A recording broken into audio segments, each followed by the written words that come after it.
Dear friends, good morning. I'm very happy to share my experience in urbanization from the point of view of a company. First, I would like to introduce Wanzhong. We have a 21 years history, and our area is in real estate. We can summarize in 3 sentences. First, we are a privately run company. It's a private real estate company, not a government-run company. In Beijing, we are one of the largest. Second sentence is, we are a professional developer in real estate market. And our business covering development, management, and investing, and as well as management. Our operation model is similar to CapitaLand. We have exchange views with CapitaLand. And the third is our current business has 4 areas. First is developing housing and offices. And this sector, this area of our business, of the 143 listed companies, we are number 17. The second is industrial real estate. For example, the industrial spaces. This year, we should be the second largest in China. And the rented factory area is over 1 million square meter. The third is asset management. In revenue, we are the number 1 in China. And the fourth is fund management. And in real estate companies, we are the number 2 in fund management. So we have 4 areas of business. In the future, of course, we will develop more businesses like in education, etc. Our development is closely associated with urbanization. In the past few years, we are a relatively old real estate company. We want to think about how do we contribute in the urbanization process, how to be liked by the people, and how to let people feel we contribute to their life. If we just want to make money, and then this will not be welcomed by the city leaders and will be seen as an exploiter and not a builder. So how do we play our role as a builder? And we want to be a partner and not an exploiter in the city's development. We studied the trend of China's urbanization. In the last few years, I have visited Singapore several times. When we study China's urbanization, we face 4 problems. First is we expand the city in a too large area. In Shandong, they joke with us. Now you are in Shandong's.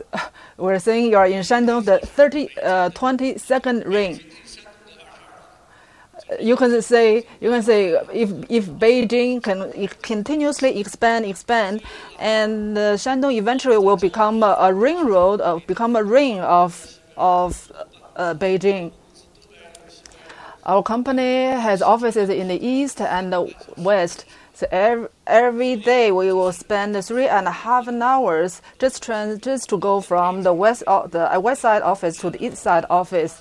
An average worker in Beijing will probably spend about 4 hours on the road. So this is a big problem.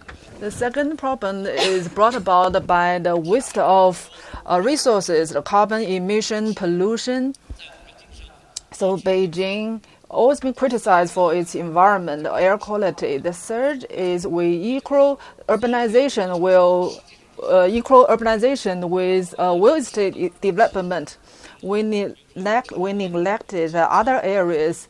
For example, in the renewable energy resources, education, medical, healthcare, we have neglected in these areas.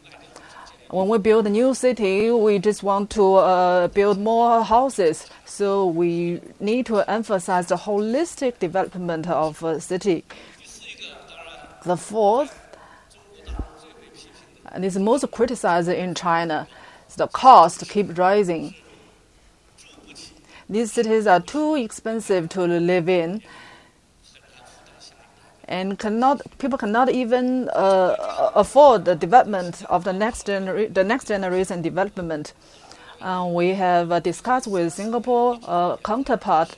For the last 3 to 4 years, we have studied how do we build a vertical city, a compact city.